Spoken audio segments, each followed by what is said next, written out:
안녕하세요, 여러분. 메르의 블로그 유튜브입니다. 피부 미용 시장에 새로운 돌연변이가 등장했습니다. 바로 ECM 스킨 부스터입니다. 스킨 부스터는 피부 상태를 단기간에 끌어올린다는 의미의 합성어입니다.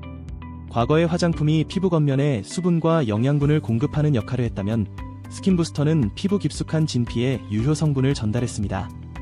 진피에 유효 성분을 전달하는 방법으로는 주사와 기계인 인젝터, 레이저 등을 활용하고 있습니다. 화장품은 표피의 장벽을 통과하기 어려워 흡수율이 낮지만 스킨 부스터는 진피층에 직접 도달하니 효과가 빠르고 강력한 장점이 있습니다. 한국 스킨 부스터 1세대는 주름을 채우는 용도인 히알루론산을 아주 묽게 희석해서 진피층에 주입하는 방식으로 시작되었습니다.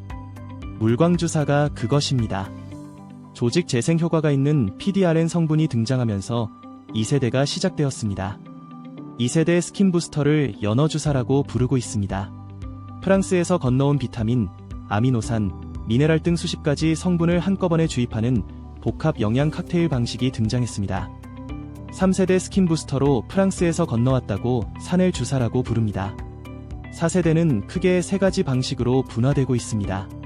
DNA 2조각을 사용하는 리쥬란, 세포간 신호전달 물질을 활용하는 엑소좀, 피부 내 콜라겐 생성을 유도하는 주베룩 등입니다. 1세대에서 4세대까지의 스킨 부스터의 공통점은 외부에서 수분이나 영양 성분을 채워넣는 것입니다. 이런 상황에서 1세대에서 4세대까지의 스킨 부스터와 성격이 다른 ECM 스킨 부스터가 등장했습니다. ECM은 세포 외기질이라 불리는 엑스트라셀룰러 메일릭스의 약자로 우리 피부와 조직의 기본 바탕이 되는 물질입니다.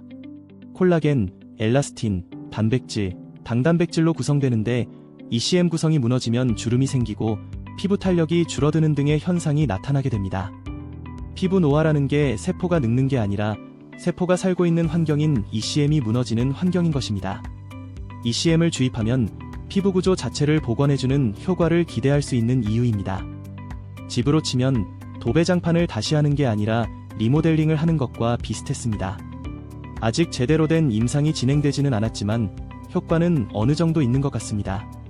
세브란스병원 피부과팀이 진행한 연구에서 ECM 주입 후 피부 탄력이 개선되고 실제 진피 구조가 복원되었다고 합니다.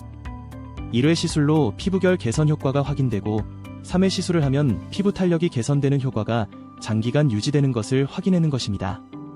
효과는 있는 것 같지만 문제가 있습니다.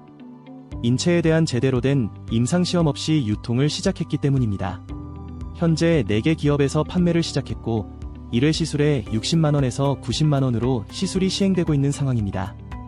1세대에서 4세대까지의 스킨 부스터는 유료기기로 분류되어 임상시험이 필수인데 ECM이 임상시험을 건너뛴 이유가 있습니다.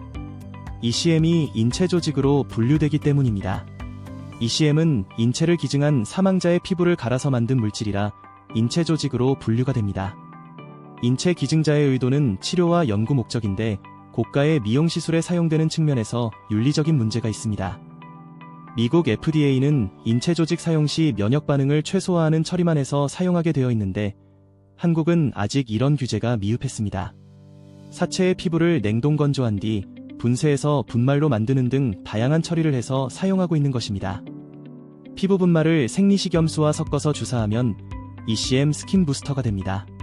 현재 ECM 분말은 대부분 해외에서 수입하고 있습니다. 화상 환자의 피부 재건 등이 목적이었는데 한국에서는 미용 시장에 사용되고 있는 것입니다. 미국에서 안전성 문제로 허용되지 않는 방식이 한국에서 활발하게 시행되며 시장을 키우고 있는 상황입니다. 한 줄 코멘트. 효과가 있다 해도 제대로 된 임상 없이 시술되는 점과 기증자의 사체를 사용한다는 점에서 찝찝함이 있습니다. 오늘 내용이 좋았다면 구독과 좋아요 부탁드려요. 여러분의 응원이 큰 힘이 됩니다.